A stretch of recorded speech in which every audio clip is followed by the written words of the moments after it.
time for PetSylvania with Dr. Bob Esplin. Dr. Bob guides you through the latest veterinary techniques and procedures to keep your pets in the best of health. PetSylvania is brought to you by Elanco, maker of Trifexis and Comfortis. With your ears up and tails wagging, here is Dr. Bob.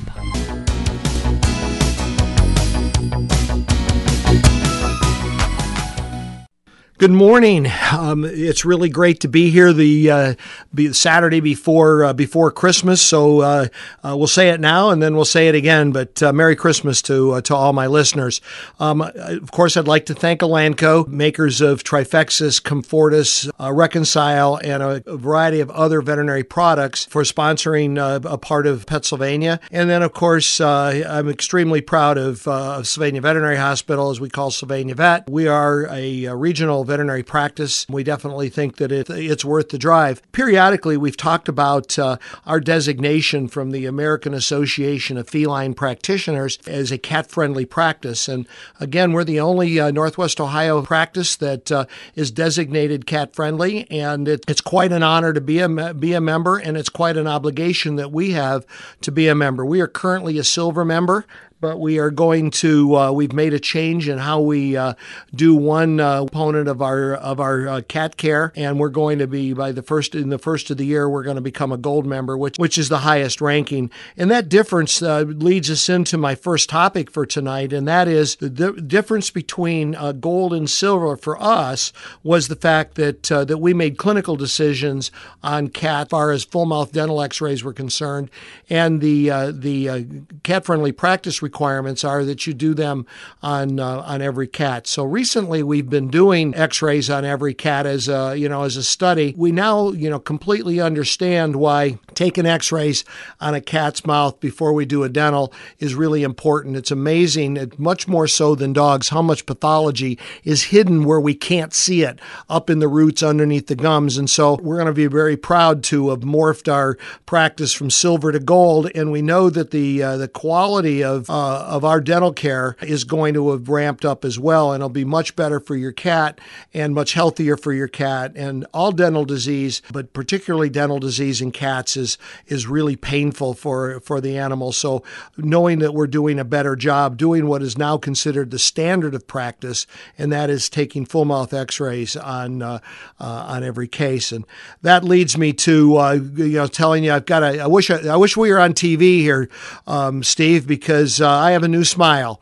It's taken 13 months of really hard work by my dentist, Dr. Rick Hires from Hires Dental on Sylvania Avenue.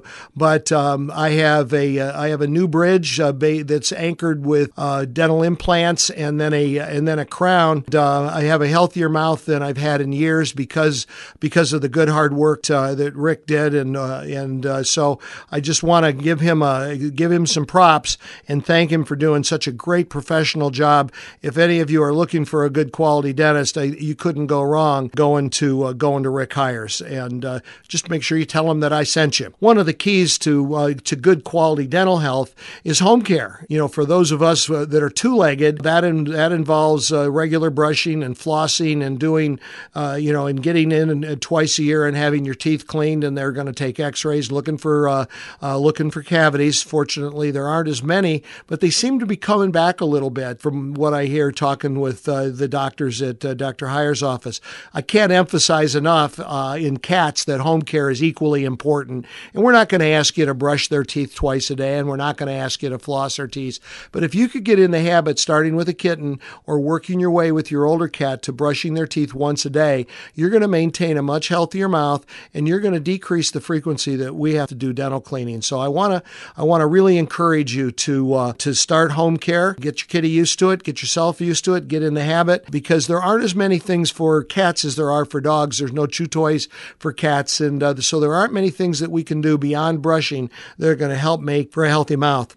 I had a client in earlier this week. Its little fanny area, right under the tail, right around the rectum, was real irritated, and so she said while she was waiting to come in for her appointment, with her schedule and our schedule, it took her a couple of days to merge those two things, that she'd been putting using Desitin on it. And, most of you that have kids or have had kids are familiar with Desitin. It's used for diaper rash in infants, but it's not appropriate for the use in dogs. Desitin contains zinc, and zinc highly toxic to dogs. And we in a previous program, and I'll mention it again, pennies are mostly zinc. They're not copper anymore. They're made out of zinc. And if a dog were to swallow or a cat, I don't think a cat was likely to swallow a penny, but a dog might. And we have had a dog that had swallowed a penny. And the stomach acids work on that zinc and release the elemental zinc, and that does serious damage to the bone marrow. So using things, if your animal is irritated, has an irritated spot, whether it's a scrape or a diaper rash, if you will, from having had too long a hair around the bottom, and it catches some poo and it holds it there for a few minutes. I actually have a very funny story about how I got called off of the tennis court when it turned out that the dog's rear end was just pasted up with too long a hair and too much feces. But that's going to have to wait for the book that I'm going to write. But the key is using Neosporin if you have it, but better is polysporin or bacitracin. The human dermatologist will tell you that those are safer products and less likely to cause irritation. So I would say stay away from Desitin. Vaseline is fine in a situation like that. One of the things that I like to do is send you to our website, www.sylvaniavet.com, when you're looking for information. And one of the things, if you're talking to somebody or if maybe you're not a client yet and you're trying to figure out, who to go to, or you've just gotten your first pet and you're trying to figure out who to go to, how do I pick a vet? One of the things that I would say is go to our website, and there's literally a page on there that will give you some advice on the questions to ask and the things to look for. And I always recommend that you go in and that you interview the practice and look around and check for odors and check for cleanliness and check for uniforms and check for, how the kind of attention that you're given. You're a potential client, they ought to be bending over backwards for you. And so those are, you need to interview your veterinary practice, get familiar with it on the website. What kind of care do they provide? Are they a member of the American Animal Hospital Association?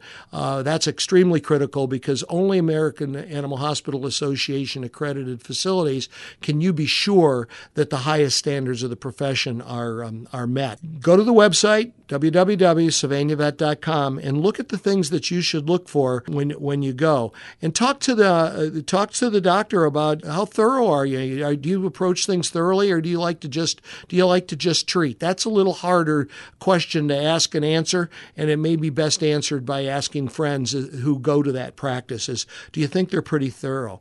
Got a question this week about tear staining, and I responded that I really hadn't seen anything out there that truly worked, and we always recommend that you trim the hair short and that you use a baby wipe or a Malaseb wipe or just a cotton ball moistened with a little bit of peroxide to help change that reddish discoloration that tears particularly shows up on white poodles and Spitzes and those things.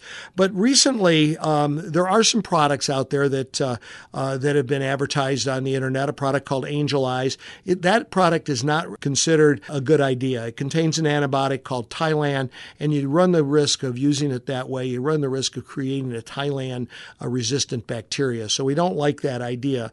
There's a product from a company called Vet Classics that is a food supplement that's getting quite a bit of positive play, and so I think we're going to look at stocking that. But if you go online and just Google Vet Classics, you can learn about it and maybe buy it. And then finally, sometimes in these really bad cases, we can use a long-term use of an oral antibiotic, and it seems to make a difference.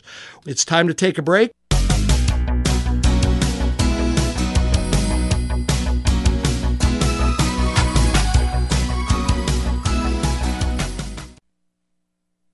Thought that it would be kind of fun, instead of just talking about medical issues and things like that I ought to tell you a story about a Christmas Eve a few years ago as we get heading into Christmas Day later in the next week. So we were about to sit down for Christmas Eve dinner in advance to going to church. Literally, we no sooner had sat down than the office called. I was on call that Christmas Eve. Township police had called and that there was a dog hit by a car. out on King Road. It was on its way in. You better come. And so in I go, and the dog is obviously in a lot of trouble. To make that part of the story kind of short, we ended up recognizing that the dog had a ruptured spleen in its abdomen, and a decision was made even while we were looking for the owner, because we didn't know the owner at that point, to save this dog's life. It seemed like the only thing we could do on Christmas Eve was to save this dog's life, and it would not have survived without the emergency surgery. So we took it to surgery, hung a bag of blood, which we had through our blood donor program,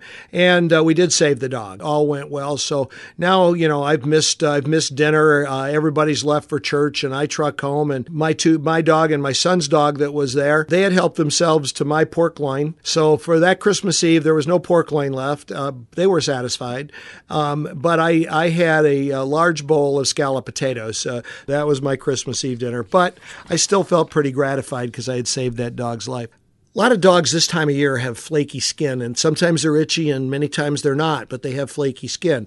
So it can be due to dryness in the house, obviously. A lot of people have dry skin. Even if they have a humidifier, they may still have dry skin. But other causes of flaky skin can be the diet, the quality of diet, what's in the diet, are there enough fatty acids in the diet? So that can certainly play a role. Some of the lesser quality foods can demonstrate that deficiency of essential nutrients first in the skin before you see anything else. So that's something to look at. Low thyroid, seems like we talk about thyroid all the time, but low thyroid can lead to flaky skin. I once had a greyhound that had really low thyroid, and the dog looked like a dust bowl walking there was so much. Allergies can contribute to a lot of flaky skin. Infections of the skin with bacteria or yeast can do it, and then seborrhea, which is a form of an allergic condition of the skin that can lead to flakiness or even oily flakiness, where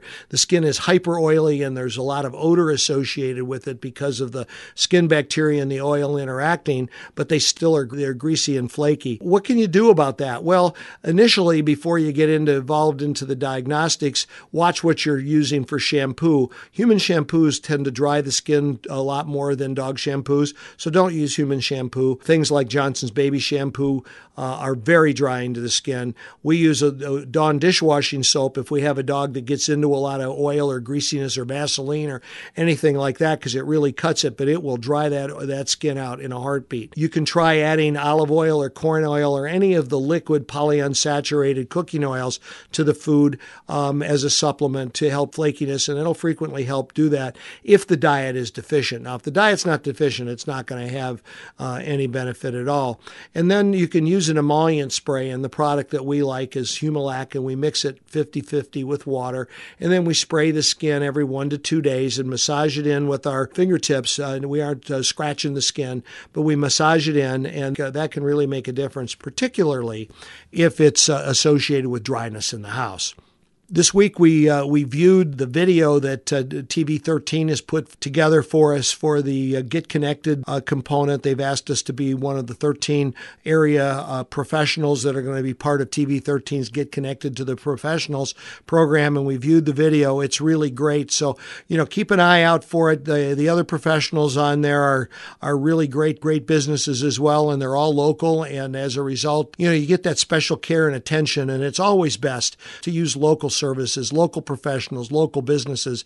If you can, it keeps the money in the community, and it helps keep people employed. It helps pay our taxes. Those are all important things. So we're going to be one of 13 professionals selected, and we suspect by no later than the middle of January we will be fully up and running on Get Connected. And we'd love to hear what you think about that. You can access that at abctv13.com. They get a lot of hits on there because they've got a lot of great news, of course, news and weather. And weather is their most actively pursued component of their website. So it's a great website. Again, I'm liking to promote some local businesses, and there's a new family pharmacy over in Cricket West called Toledo Family Pharmacy. It's their second location. There's certainly a difference in the kind of service you get when you go into the big box stores versus what you get when you go in and you get specialized care and attention. And we like to think you get that same specialized care and attention from us, but I'm very impressed with Toledo Family Pharmacy. They do free delivery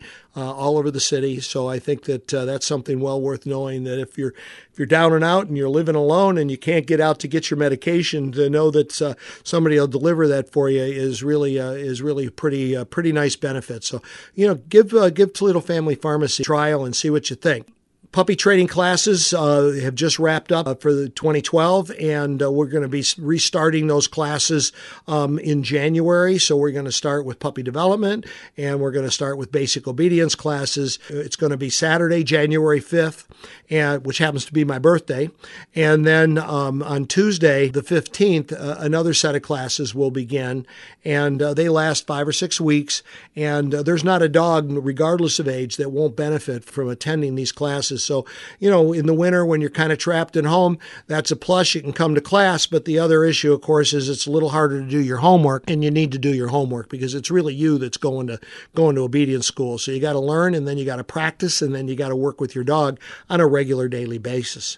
We have a great relationship with a local woman. Her name is Laura Joseph, and she is an expert on avian behavior training and enrichment. She had a really great article that she published on Facebook, on her Facebook page, about petting birds and how to interact and how to take a bird that's some of these things sound a little silly if you haven't been around birds, but birds can be very shy and very leery, and particularly if they've been through the pet store and they've lived in the pet store for quite some time with the lack of enrichment and the lack of handling, they can be very leery of the human hand. So this is a really, really great way for you to learn some basic facts. And so you find her on Facebook at Laura Joseph, avian behavior training and enrichment. And it's a Facebook page. It's not her personal page. It's her business page. And it'd be really great. She has a nice variety of high quality products that she sells for enrichment for these birds as well. So don't think about just taking a bird and sticking it in a cage and it's going to be okay. They need a lot of interaction. They can be very social. They can be a tremendous amount of fun. But you got to just like everything else in life that's worth it, you got to give time and attention to those animals just the same as you would your dog or your cat. I would highly recommend that you touch base with Laura Joseph's page. We also will be publishing her article in our January FYI, and that's another way for you to keep track of the activities that are going on in the veterinary profession at the Sylvania Vet. Lots of good issues that are covered on a monthly basis, and that's all you have to do is go to our website, www.sylvaniavet.com, and there's a place down in the lower left-hand corner for you to put your email address in. You get monthly newsletters from us. You'll be able to keep track of what's going on. I think one of the really important things for you to know is that we're not going to do anything with those email addresses. So when you entrust your email address to us, you can bet that we're not going to sell that or send that off anywhere else. Well, it's time to take another break.